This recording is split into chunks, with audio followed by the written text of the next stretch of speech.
My sister, 34F, and her husband, 36M, just got married 3 months ago. I, 30F, was appointed maid of honor. I was so excited to help her plan her wedding, and I took on most of the work since I was unemployed at the time and she's a doctor. I won't get into details, but take note she didn't have a wedding planner. It was all me. The time leading up to the wedding, I was miserable because of how the bride treated me. I felt like her own personal slave that she felt she could kick around because she's the bride. Just because you're a bride doesn't mean you get a free pass to be a bitch. Many times I wanted to just step out of the wedding party, but I kept telling myself to just bite my tongue and keep the peace because she's probably just stressed.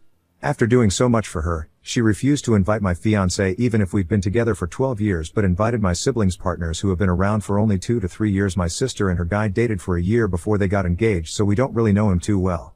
She said she didn't want my fiancé around because people would be asking about my own wedding since they've all been wanting us to get married for a while. I refused to do any more work for her wedding until she apologized to me and invited my fiancé, which she did. Not exactly sincerely, but whatever. I was hurt she wasn't even grateful for anything that I had done for her and her dream wedding because it was expected of me to help. Cut to the day of the wedding and everything was fine. The ceremony was beautiful and the couple was happy. I was happy for my sister. By the time we got to the reception venue, I noticed that my fiancé and I were on a separate table from my family. They were at the VIP table and I was cast aside to sit at the furthest table right beside the kitchen. I figured there was a mistake and I calmly asked the bride about it since she handled the seating plan.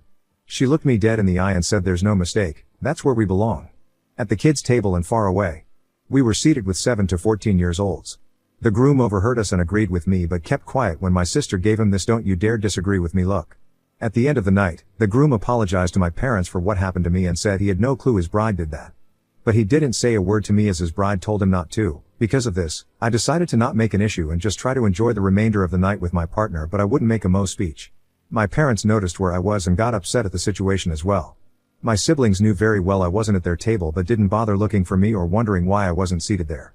When they heard I wasn't making a speech, my 2 brothers walked to my table to tell me off, saying I had to understand my sister and the stress of being a bride, be nice to her because it's her special day and you're only a bride once. Yeah right, I bet they'll divorce, that I'm a disgrace and a disgusting disappointment for not doing a speech for my sister, that I would make my sister sad and I was being selfish making the night about me, when I was literally quiet in our corner. Needless to say, I wasn't having the best time. So we got up and left. We ended up in McDonald's for dinner and I posted a story of us getting burgers saying post-wedding meal. I made sure I posted it after the reception ended to not make it look like I ditched, but my siblings saw this as an attack to my sister somehow. Up to this day, the bride says she did nothing wrong and her reasoning for putting me there was, 1. I didn't plan her wedding exactly like she envisioned during the process, so I deserved to sit there when I was doing everything she told me she wanted. 2. She didn't like that I looked pretty in my gown, and 3. I needed to be punished for insisting on bringing my fiancé. I didn't plan for my own wedding yet as I wanted to be 100% focused on hers. Plus she banned me from getting married before her since she's older. Again, because I didn't want the drama. I agreed, but now I just don't want anyone there except my parents and a few close friends. My parents agree with me, but my siblings are upset, calling me childish, but to be completely honest, I just don't feel like paying for shit people. Mine is a destination wedding and my fiancé and I are paying for everything. These are our savings and I don't feel like splurging on these people. They, along with my grandparents and cousins, are all saying I'm wrong. But hey, if I was excluded from being a sibling at my sister's wedding and no one cared, then why would you be upset if I excluded you in return? Relevant comments where Op has replied, Echo Azure, Op, wedding planning issues aside, one possible explanation for all this is that your sister really dislikes your fiancé.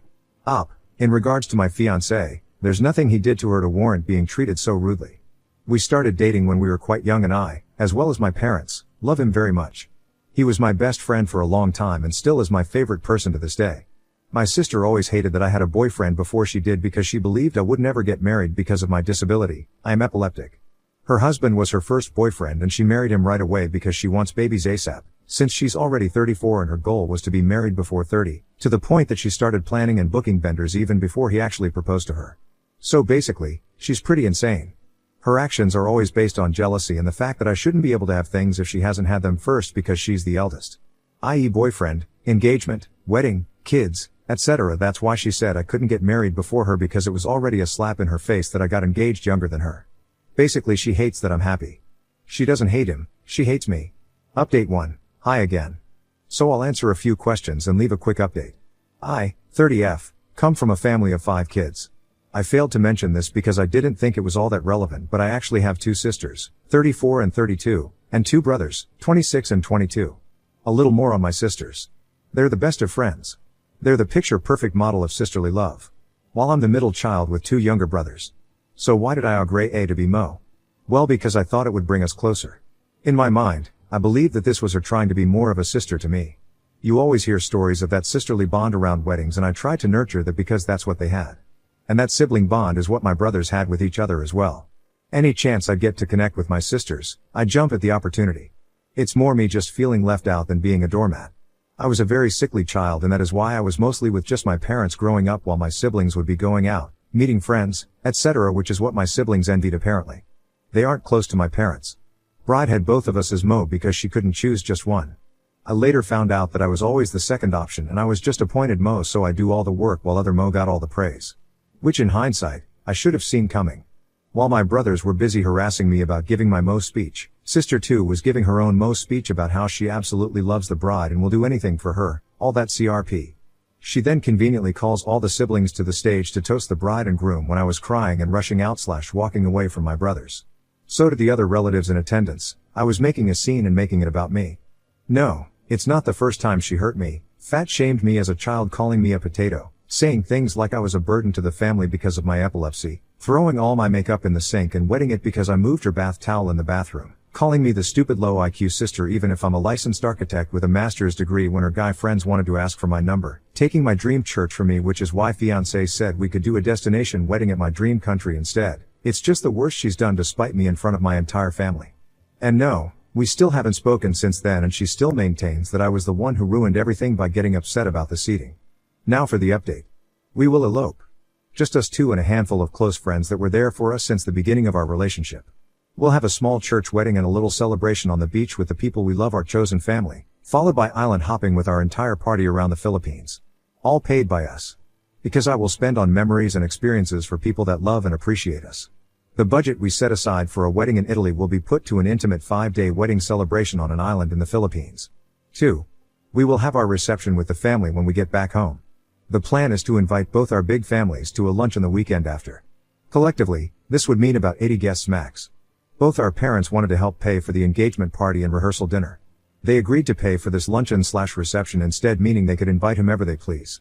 They handle the guest list, so if my siblings are invited, I couldn't care less because I'll be too busy with my husband of 1 to 2 weeks by then. Here we can still have the father-daughter dance and a few other things like cake slicing, etc. We'll have piñatas, a brick oven pizza cart, coffee and pretzels, and an amazing Italian buffet with a pasta bar, lots of fresh fruit and cheese, because who doesn't like cheese? As for seating plan, ever watched Mamma Mia 1?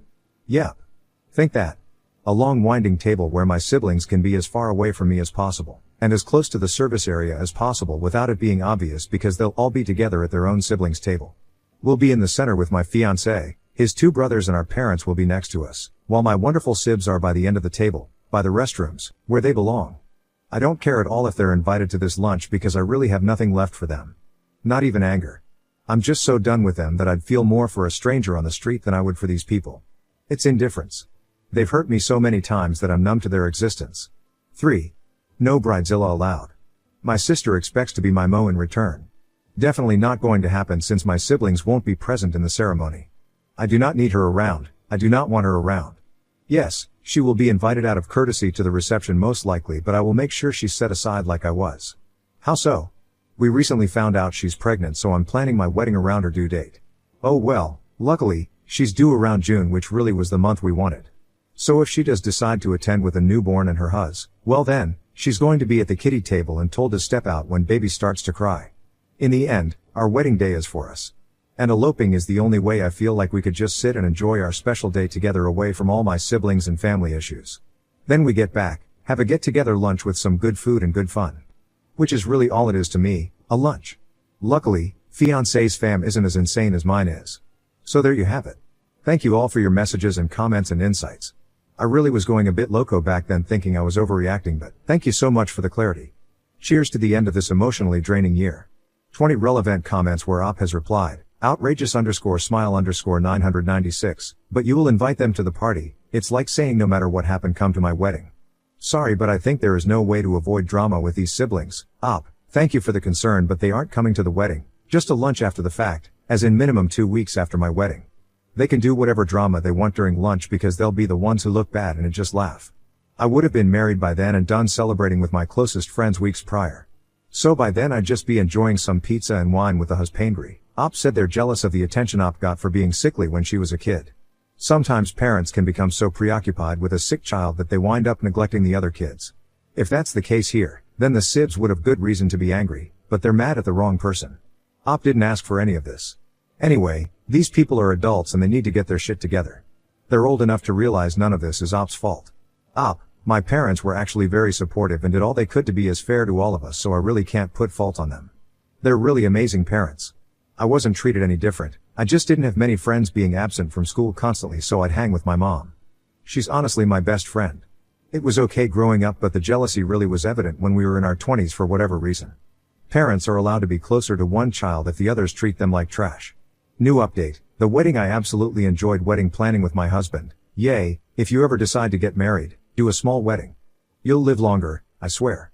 We told our friends, and families, that we were pushing back the wedding and wanted to do a destination bachelor/bachelorette trip first.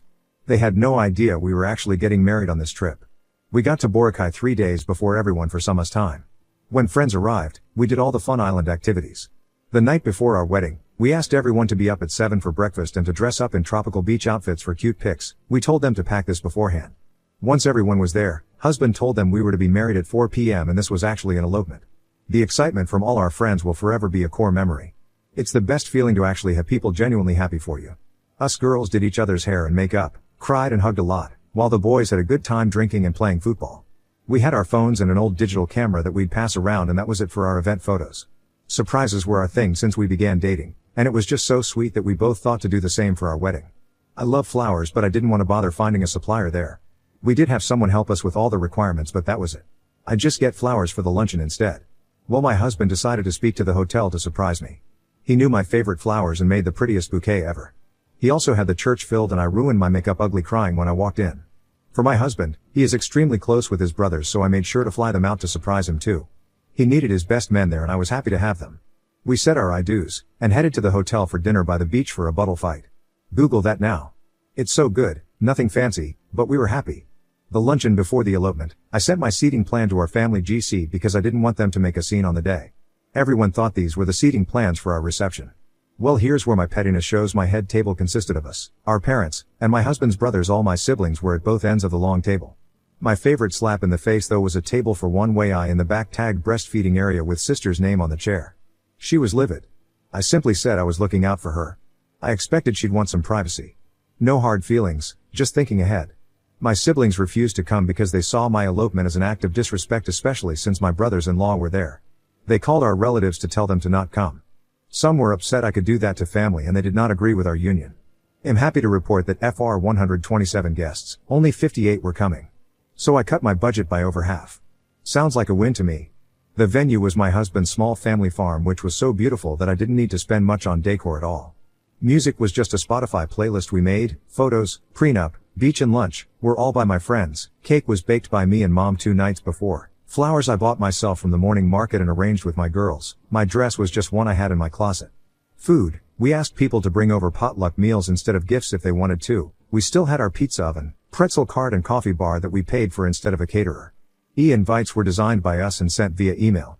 Since my siblings all didn't want to attend, only Bridezilla's hubby got an invite, with no option for A+1. Her C-section was scheduled a week before my wedding. Did she notice I planned for her to miss the luncheon? Yes. Yes, she did. It was magical. Us being so unaffected upset them even more. But I've come to realize that the louder you try to force people to side with your opinions and your narrative, then the more toxic, unhinged, narcissistic you are. No, I didn't need to go NC with them because they all decided to be NC with me. I didn't even need to try. Blessings left and right. For those blaming my parents, none of my siblings were neglected. If anything, they gave my sibs so much more time and freedom to compensate for all the attention I needed. Remember, these kids are grown-ass adults. My parents are seniors, they're tired. They told my siblings off for being gigantic gaping a-holes, but what else can they do really? Put them on timeout? Since both our parents wanted to pitch in, they helped us with a down payment on a house instead. In return, we surprised them with a 1-week vacation each to Amanpulo. We saved so much from our wedding and luncheon that we just wanted to show how much we appreciate their support and love. Lastly, any extra food and flowers were either taken home by guests or donated. That just made everything more special. Weddings are about love. Our favorite people were around to celebrate us, and we made sure to also celebrate the love we have for them. Our family, best friends, dogs, who were the stars of the show really. I fully embraced this life of peace, contentment and indifference for my siblings. No idea what they're up to. Sorry, they kicked me out of the GC and I only know my sister gave birth because bro-in-law messaged she did. Last thing I heard is they were still trying to badmouth my husband, but we really couldn't care less. We've moved on. Sucks for them they haven't. Thank you all for following along. It was empowering to know I wasn't alone and enlightening to hear that this type of sibling abuse isn't actually normal. This is your kitty table maid of honor finally signing off.